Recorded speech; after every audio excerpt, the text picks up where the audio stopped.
Vandalism ranging from marker tags in public restrooms to park benches.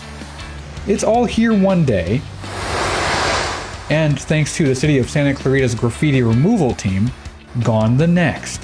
I just find a lot of pride in it. I haven't worked too many other jobs where what I'm doing directly impacts people's everyday lives. Traveling in these specialized trucks. So this is one of the 4 vehicles that we have designated solely to removing graffiti within Santa Clarita. The team takes reports from the public and tackles them throughout the week, proactively removing any graffiti they find along the way. Responding to a resident report of graffiti that we received through our resident service center. You might see them at a local park,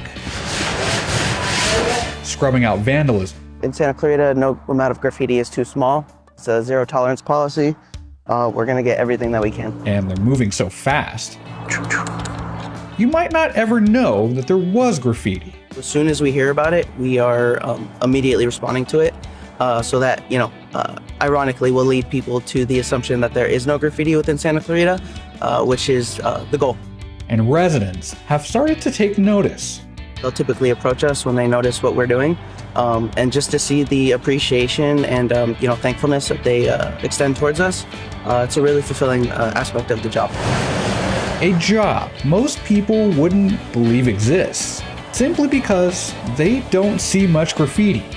And if they do, the city's team will take care of it. After all, what goes up Haven't taken care of. must come down. Reporting in Santa Clarita, I'm Austin Davis.